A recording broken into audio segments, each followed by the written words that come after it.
Hello and welcome back students, I am Neha Singh और आज हम लोग बात करने वाले हैं स्टैटिस्टिक्स 11th क्लास के सेकंड चैप्टर की, जिसमें कि हम स्टैटिस्टिक्स का इंट्रोडक्शन यहाँ पर समझेंगे। आज की वीडियो में हम सिर्फ उसका स्टैटिस्टिक्स का मीनिंग और उसके फीचर्स जो हैं वो कवर करेंगे। ठीक है, तो मेरी वीडियो में एंड तक बने रहें और अगर अभी तक सब्सक्राइब नहीं किया है तो प्लीज़ पहले सब्सक्राइब ज़रूर कर लें।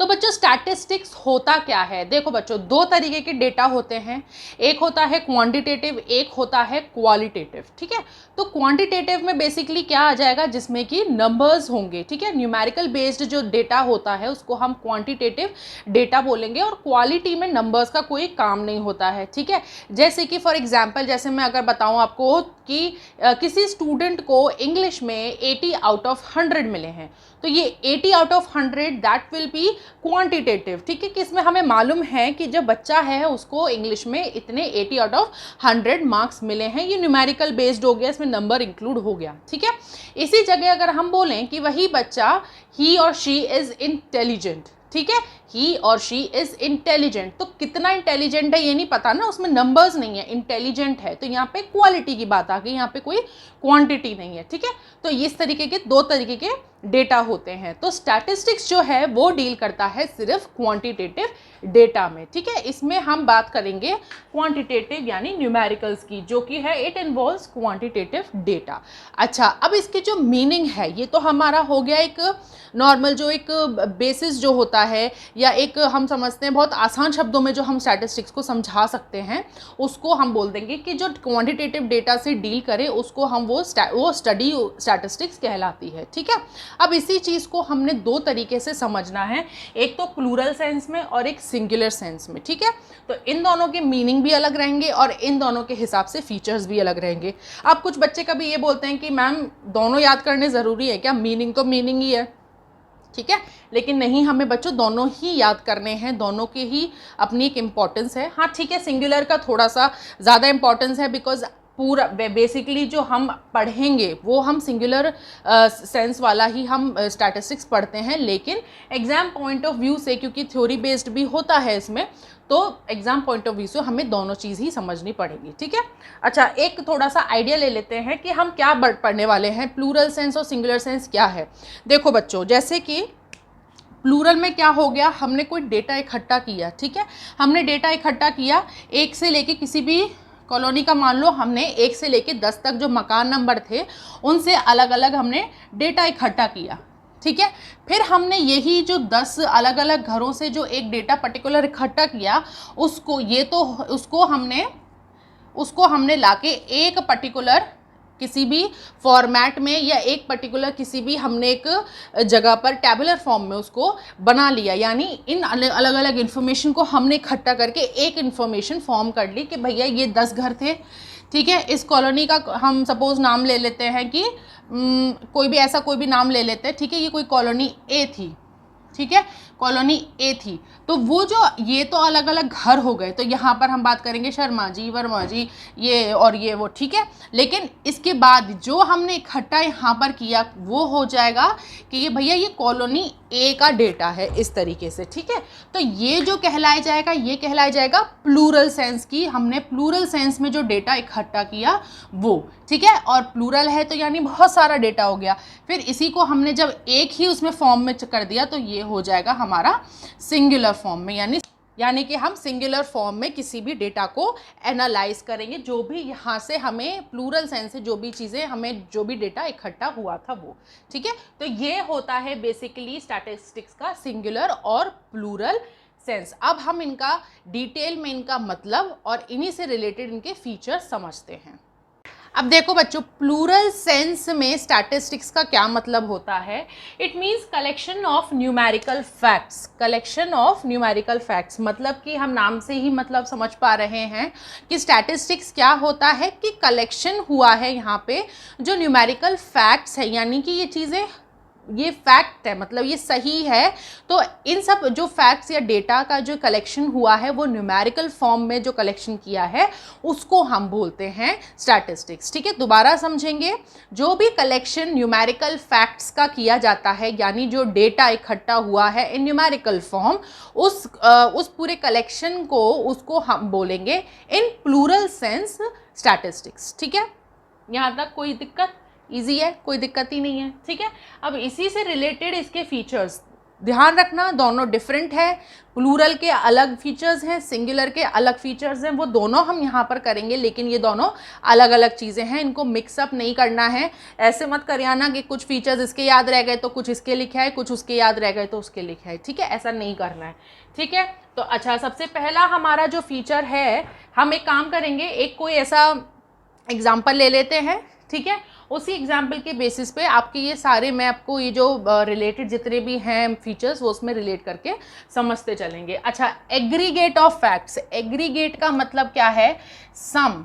ठीक है, मतलब कि जो स्टैटिस्टिक्स है वो एक सम है या फिर एक टोटल है सारे फैक्ट्स का, सारे डेटा का। जितना भी डेटा इकट्ठा हुआ है उसका एक समावेश या एक टोटल है या एक सम है बेसिकली। ठीक है, जैसे कि फॉर एग्जांपल हम किसी क्लास में जाते हैं, हमने वहाँ पर बच्चों से पूछा कि जैसे मान लीजिए 6th क्लास है। ठीक है, 6th क्लास में हम अलग अलग सेक्शंस में गए, अलग अलग सेक्शन से हमने स्टार्टिंग के कुछ 5 बच्चों के हमने हाइट डिसाइड करी कि हम हाइट का डेटा देखेंगे कि बच्चों की हाइट एवरेज 6th स्टैंडर्ड में कितनी है। ठीक है, ये सपोज हम समझते हैं केस। अच्छा, तो हम हर एक क्लास में गए, हमने हर एक क्लास में एक एक सेक्शन के हिसाब से 5-5 बच्चों के नाम लिख के और हमने लिख लिए कि हाँ भाई इसकी इतनी हाइट है, इसकी इतनी इतनी इतनी करके। ठीक है, जैसे कि इसको मैं हटा देती हूँ। ठीक है, क्योंकि हमने ये समझ लिया है। तो हम गए A B, नहीं इसको यहाँ लिख लेते हैं, A B C और D, ये 4 सेक्शंस थे 6th क्लास में। ठीक है, बच्चों के नाम 1 2 3 4 और 5। ठीक है, तो ये हमने डेटा कलेक्ट कर लिया कि भाई इसकी इतनी हाइट है, इसकी इतनी हाइट है, इसकी सेंटीमीटर्स में हम लिख लेते हैं कि 150 152, ठीक है, 150 151 150 समथिंग समथिंग कुछ भी। ठीक है, तो इस तरीके से हमने कुछ डेटा इकट्ठा किया। तो इसका हमने जो ये सम टोटल निकालेंगे या एवरेज निकालेंगे, ठीक है, तो वो हो जाएगा हमारा एग्रीगेट ऑफ फैक्ट्स, जो कि स्टैटिस्टिक्स का फीचर है। Then second is multiplicity of causes, मतलब कि कोई भी आपने डेटा आया है, यानी कि ये हाइट जो आई है बच्चों की, ठीक है, उसके पीछे कोई ना कोई रीज़न ज़रूर होगा। जैसे कि फॉर एग्जाम्पल हमने देखा कि ज़्यादातर बच्चों की जो हाइट है 6th स्टैंडर्ड में वो 150 से लेके 154 सेंटीमीटर तक रहती है। ठीक है, एक हमें एक ऐसा बच्चा मिला जिसकी हाइट जो है हम मान लेते हैं ज़्यादा है, अराउंड 160 या 163 के अराउंड चल रही है 6th स्टैंडर्ड में। ठीक है, तो हम क्या उसमें एक उसका रीज़न क्या होगा, हम उससे भाई उसके पेरेंट्स को हम जानते हैं, तो हम ये देख पाएंगे कि ये इनकी हेरिडिटी है, इनके जीन्स में है कि इसके पेरेंट्स भी जो है इस बच्चे के वो भी अच्छे खासे लंबे हैं, तो इस वजह से वो चीज़ इसके अंदर आई है। तो ये भी अपने जो एवरेज बच्चे जितने हैं जो हाइट है उसके हिसाब से इसकी हाइट जो है बच्चे की वो अच्छी है या ज़्यादा अच्छी ग्रोथ है इसकी हाइट की, या ये भी हो सकता है कि अभी इसकी इतनी हाइट है और बाद में आगे चल के ये यहीं तक रह जाए, ये भी हो सकता है। ठीक है, तो हर एक चीज़ के पीछे कोई भी यहाँ पर फैक्ट होगा, कोई भी डेटा होगा स्टैटिस्टिक्स में, उसके पीछे कोई ना कोई रीज़न होगा। जैसे कि अब हाइट ज़्यादा है, किसी बच्चे की हाइट कम थी, जैसे 150 से कम हो गई, 147 या 148 ही है, तो उसके पीछे कोई ना कोई इसका जेनेटिक या कोई ना कोई और कारण रहेगा कि बच्चे का खान पान अच्छा नहीं है, किसी वजह से वो बीमार ज़्यादा रहता है, तो उसका ग्रोथ अच्छी तरीके से शुरुआती तौर पर नहीं हो पाया है। ठीक है, तो यानी कि मल्टीसिप्लिटी ऑफ कॉजेज का मतलब हो जाएगा कि हर एक डेटा, हर एक फैक्ट के पीछे there has to be some reason. ठीक है, रीज़न होना चाहिए। ठीक है, स्टैटिस्टिक्स ये बोलता है। देन थर्ड क्या है, न्यूमेरिकली एक्सप्रेस्ड। न्यूमेरिकली एक्सप्रेस्ड हो गया, सिंपल है, इसमें तो आपको कुछ बताने की ज़रूरत ही नहीं है कि जो डेटा है वो स्टैटिस्टिक्स में न्यूमेरिकली एक्सप्रेस्ड होना चाहिए। जो यहाँ पे है ऐसे नहीं लिखेंगे एक कम छोटा बच्चा फिर ज़्यादा बड़ा बच्चा, ठीक है, इस तरीके से नहीं लिखेंगे। हम लिखेंगे 152 सेंटीमीटर, 153 सेंटीमीटर, 150 सेंटीमीटर, तो न्यूमेरिकली एक्सप्रेस्ड होता है। देन हमारा है फोर्थ, एस्टिमेटेड रीजनेबल एक्यूरेसी, यानी कि एस्टिमेटेड यहाँ पे एक अंदाज़ा लगाया जाता है, ठीक है। यहाँ पे जो अकॉर्डिंग टू डेटा जो इन्फॉर्मेशन जो आती है उसके पीछे एक अंदाज़ा लगाया जाएगा, लेकिन वो अंदाज़ा जो होगा वो रीज़नेबल होगा, यानी कि उसके पीछे कोई पुराने कुछ इस तरीके से उसके कुछ रीजंस होंगे जो चले आ रहे होंगे। यानी कि हमने एक अंदाज़ा लगाया कि 150 से 152 या 153 के बीच में 6th स्टैंडर्ड के बच्चों की एवरेज हाइट होती है, ठीक है। लेकिन हाँ, ये हमने अंदाज़ा लगा दिया। तो ये अंदाज़ा हमने कैसे लगाया? क्योंकि हमने जितनी भी सेक्शंस हैं उन सब में हमने देखा, उन सब ने की हमने ही डेटा निकाला, तब हमने ये एक इस समरी पे पहुंचे हैं कि हाँ भाई इतने इतने बच्चों का इतनी एवरेज हाइट 6th स्टैंडर्ड में रहती है, ठीक है। तो जो यहाँ पर जो एक्यूरेसी निकल के आएगी वो एक तो अंदाज़ा पे होगी, प्लस इसके उस अंदाजे के पीछे भी कोई ना कोई रीज़न ज़रूर होगा, जो पुराने जो डेटा है, जो डेटा चला आ रहा है उसके हिसाब से हम ये निष्कर्ष निकालते हैं, ठीक है। Then collected in systematic manner, ठीक है, यानी कि हम जो है इस तरीके से एक सिस्टम बना के चलेंगे कि हाँ भाई हमने यहाँ पर बच्चों का इस तरीके से एक पहले सेक्शन लिखा, फिर बच्चों का नाम लिखा, फिर बच्चों के नाम के हिसाब से हमने उम्र के, या तो उम्र अगर ऐड कर सकते हो तो बहुत अच्छी बात है, उम्र के हिसाब से हमने इस तरीके से एक बहुत ही सिस्टमैटिक मैनर में हमने एक टैबुलर फॉर्म में हमने जो रिकॉर्डिंग्स है, अपनी जो डेटा है उसको रिकॉर्ड किया, ठीक है। तो कलेक्टेड जो होता है डेटा वो एक बहुत ही सिस्टमैटिक मैनर में होता है।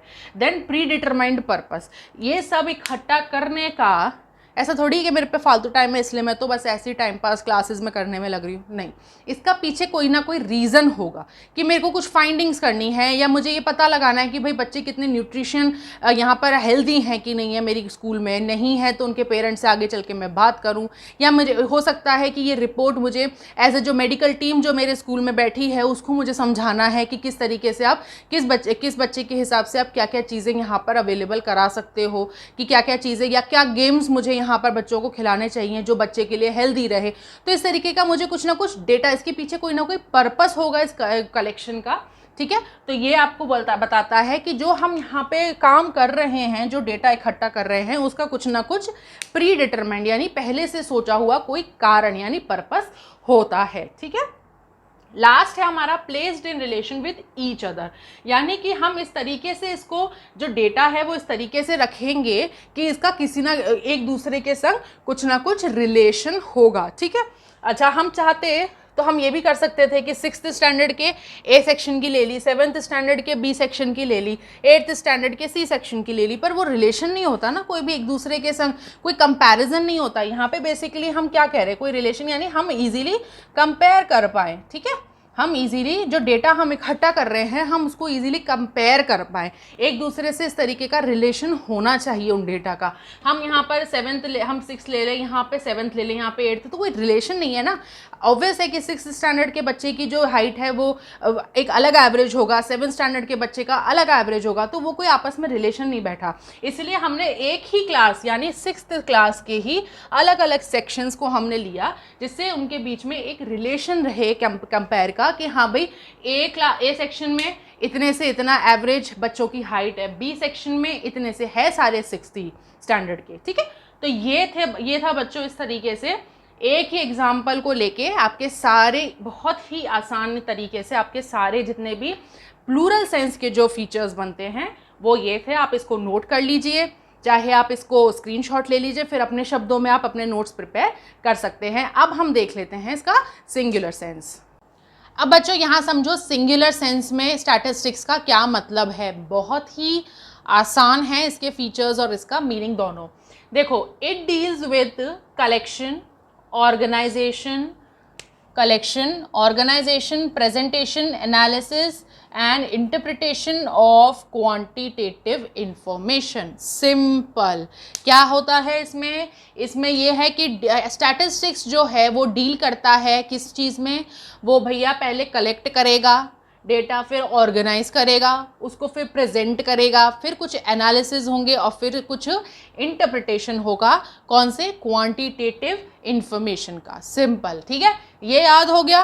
तो इसी को उठा के इन्हीं पॉइंट्स को फीचर्स में रख दो और आपके फीचर्स कंप्लीट।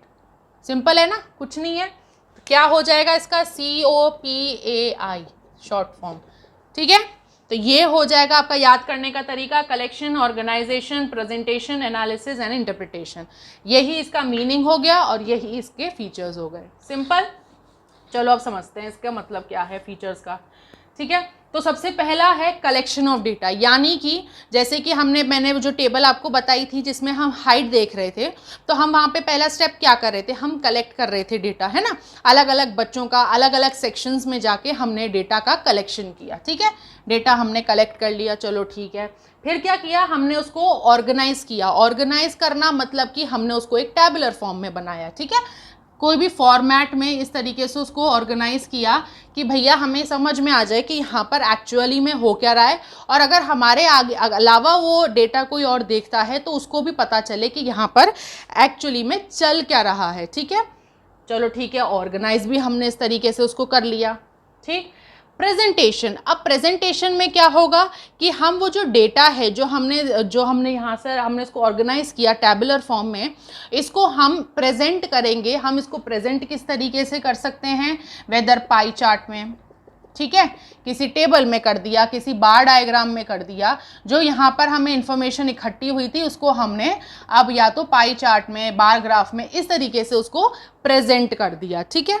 अब देखते ही होंगे ये चीज़ें तो आपने न्यूज़पेपर में भी देखी होगी, ठीक है, कि कोई भी ग्राफ बन रहा है, बार ग्राफ बन रहा है, तो वो कहाँ से इन्फॉर्मेशन आती है? वो स्टैटिस्टिक्स है। वो पूरा जो भी न्यूमेरिकल डेटा आपके सामने रखा जा रहा है वो सब एक स्टैटिस्टिक्स है, ठीक है।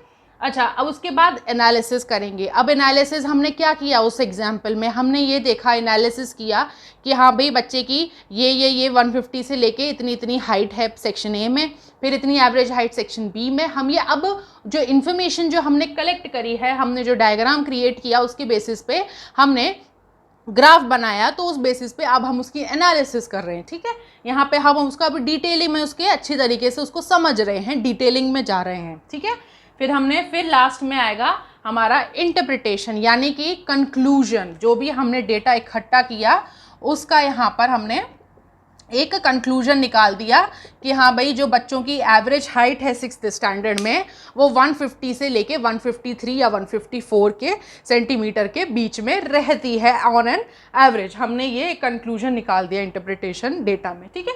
तो बस ये अब आप फीचर्स बोल लो, या ये एक तरीके से आप ये भी बोल सकते हो कि स्टैटिस्टिक्स में जो डेटा, जो फाइनल जो रिजल्ट निकल के आता है उसके जो स्टेप्स बेसिकली फॉलो होते हैं वो भी यही होते हैं, ठीक है। तो यही हो जाएगा बच्चों, यहाँ पर आपका फीचर्स हो गए और आपका जो मीनिंग है अलग अलग सेंस में वो हो गया स्टैटिस्टिक्स का, ठीक है। तो बच्चों आज की वीडियो हम यहीं एंड करेंगे। आई होप आपको आज की वीडियो समझ में आई हो और अच्छी भी लगी हो, यूज़फुल लगी हो। तो प्लीज़ प्लीज़ प्लीज़ मेरे इस वीडियो को लाइक करें, शेयर करें अपने फ्रेंड्स के संग, सब्सक्राइब करें मेरे चैनल को अगर अभी तक सब्सक्राइब नहीं किया है।